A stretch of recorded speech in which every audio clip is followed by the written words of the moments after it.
샬롬, 이동춘 목사입니다. 오늘도 여러분의 삶이 주님의 평안으로 가득하시길 기원하며 하나님의 말씀을 나누겠습니다. 오늘 주시는 말씀은 베드로전서 2장 19절로부터 25절 말씀입니다. 부당하게 고난을 받아도 하나님을 생각함으로 슬픔을 참으면 이는 아름다우나 죄가 있어 매를 맞고 참으면 무슨 칭찬이 있으리요. 그러나 선을 행함으로 고난을 받고 참으면 이는 하나님 앞에 아름다우니라. 이를 위하여 너희가 부르심을 받았으니 그리스도도 너희를 위하여 고난을 받으사 너희에게 본을 끼쳐 그 자취를 따라오게 하려 하셨느니라. 그는 죄를 범하지 아니하시고 그 입에 거짓도 없으시며 욕을 당하시되 맞대어 욕하지 아니하시고 고난을 당하시되 위협하지 아니하시고 오직 공의로 심판하시는 이에게 부탁하시며 친히 나무에 달려 그 몸으로 우리 죄를 담당하셨으니 이는 우리로 죄에 대하여 죽고 의에 대하여 살게 하려 하심이라. 그가 채찍에 맞음으로 너희는 나음을 얻었나니 너희가 전에는 양과 같이 길을 잃었더니 이제는 너희 영혼의 목자와 감독 되신 이에게 돌아왔느니라. 아멘. 베드로전서 2장 19절로부터 25절 말씀을 본문으로 십자가 고난의 현대적 의미라는 제목으로 말씀을 나누도록 하겠습니다. 기독교는 종교개혁의 전통을 계승 발전시켜 나가고 있는 중입니다. 여기서 말하는 기독교란 개신교를 의미하죠. 우리가 속한 기독교, 개신교입니다. 종교개혁의 핵심은 개혁입니다. 이 개혁이라고 하는 것은 근본으로 돌아가기 위해 애쓰는 일체 행위를 말합니다. 근본으로 돌아간다는 것은 예수님이 말씀하신 바에 본래적 의미를 찾는 작업을 말합니다. 그러므로 이 본질적인 것은 급진적인 것이고 혁명적인 일입니다. 물론 일반적으로는 개혁이라는 말을 급진적인 혁명과는 다른 점진적인 발전을 의미한 것으로 이해하고 있습니다. 그러나 루터의 종교개혁은 그 당시 카톨릭의 전통에서는 일대 혁명이었습니다. 카톨릭의 근본 사상을 의심하고 부인한 행동이었기 때문입니다. 예컨대 행위로 구원을 얻는다는 카톨릭 사상에 구원은 믿음으로 얻는다는 루터의 신학 선언은 가히 혁명이 아니고 무엇이었겠습니까? 사실 루터의 이러한 혁명적 행동보다 훨씬 과격한 행동의 원조가 있었습니다. 예수님이십니다. 예수님은 당시의 종교적 상황과 정치적 상황에 일대 혁명적 선언과 행동을 하셨습니다. 예를 들면 이런 것들입니다. 내 자신과 같이 이웃을 사랑하라. 마음에 악을 품은 자는 이미 죄를 범한 것이다. 내 보물을 땅에 쌓아두지 마라. 으뜸이 되려는 사람은 모든 사람의 종이 되어야 한다. 하나님의 것은 하나님께 드리고 가이사의 것은 가이사에게 주어라. 등등 말입니다. 그러므로 기독교는 본질을 향한 혁명의 정신을 가지고 있는 것입니다. 이 혁명이라고 하는 것은 일단은 기성질서에 반대되는 행동을 하는 것입니다. 기성질서는 기득권을 가진 사람들의 조직입니다. 물론 이들에 반하는 행동을 한다는 것은 무척 어려운 일입니다. 그렇지만 어려움을 각오하고 혁명을 시작하는 것입니다. 우리는 이러한 어려움 겪음의 예를 예수님에게서 볼 수 있습니다. 예수님은 당시 기득권 세력에 도전한 것으로 어려움을 겪으셨고 결국에는 십자가에 달려 돌아가시기까지 했습니다. 우리는 이것을 십자가의 고난이라고 합니다. 이 십자가의 고난은 죄가 있어 매를 맞은 고난이 아니지요. 죄를 범하지 않고 거짓도 행하지 아니한 무고한 자로서 받은 고난입니다. 선을 행하다가 받은 고난입니다. 잘못된 것을 바로 잡는 중에 당한 고난입니다. 우리는 이것을 십자가의 고난이라고 말합니다.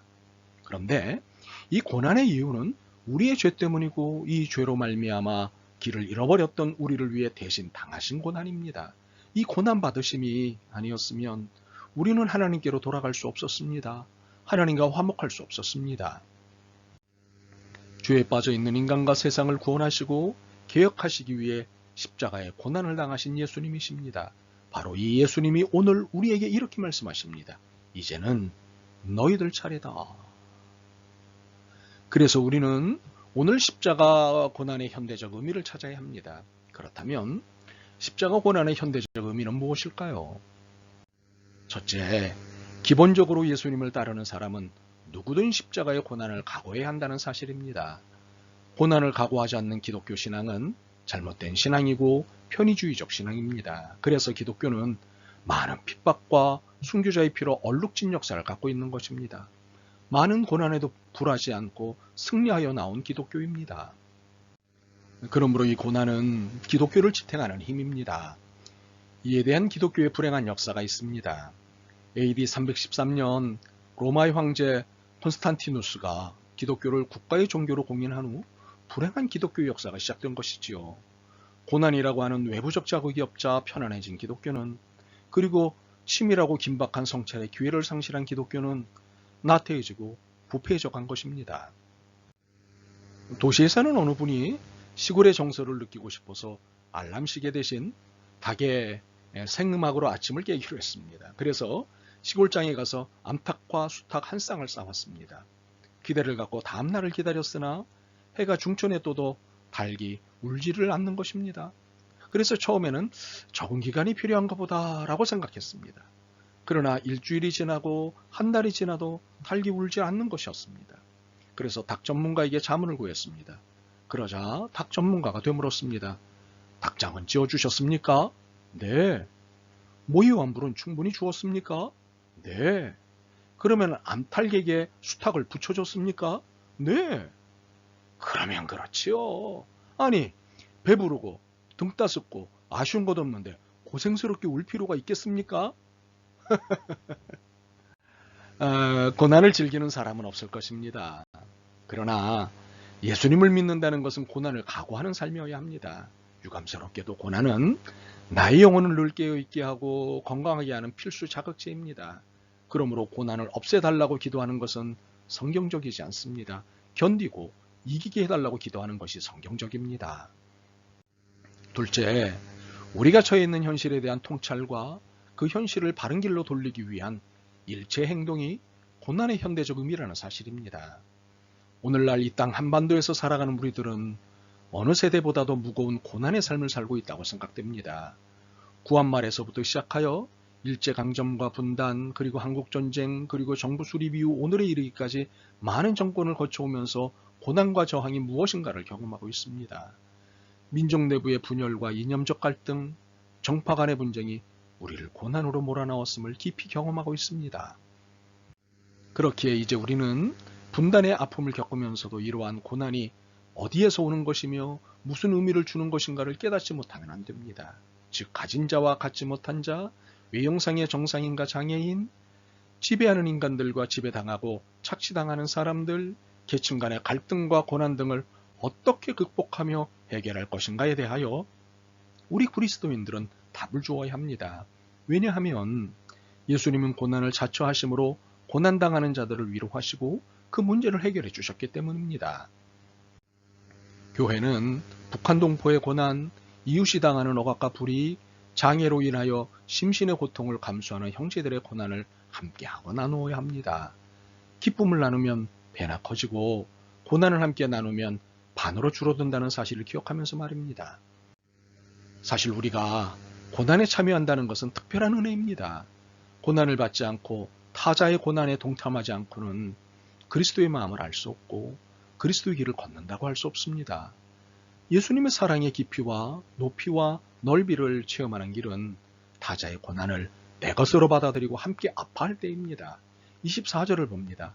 친히 나무에 달려 그 몸으로 우리 죄를 담당하셨으니 이는 우리로 죄에 대하여 죽고 의에 대하여 살게 하려 하심이라.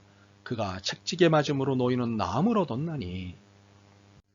누군가 말했듯이 하나님을 정말 올바르게 경배하고자 하는 자들은 고난의 성전에서 경배하지 않으면 안 됩니다. 고난을 모른다거나 고난을 싫어하는 것은 참된 신앙이 아니라는 증거입니다. 예수님이 나를 위하여 고난을 받으신 것처럼 우리 또한 이웃과 민족의 고난에 참여해야 합니다. 이기주의적인 신앙은 기독교 신앙이 아닙니다. 주님의 당하신 그리스도 고난의 의미를 바르게 알고 그 고난을 몸소 짊어지는 교회가 되어야 할 것입니다. 한국 기독교는 이제 다시 한국 사회에 선한 영향력을 미치는 일을 회복해야 할 것입니다. 그리스도의 고난의 의미와 가치를 배운 우리가 앞장서야 할 것입니다. 그렇게 되기를 소망합니다. 아멘. 주님, 십자가를 짊어지고 이 시대의 아픔에 동참해야 하는데 두렵습니다. 그러나 고난에 함께하지 않는 믿음은 거짓임을 깨달았기에 청합니다. 힘을 주옵소서, 도와주옵소서. 예수 그리스도의 이름으로 기도드립니다. 아멘. 오늘도 여러분의 믿음과 삶을 응원합니다. 사랑합니다.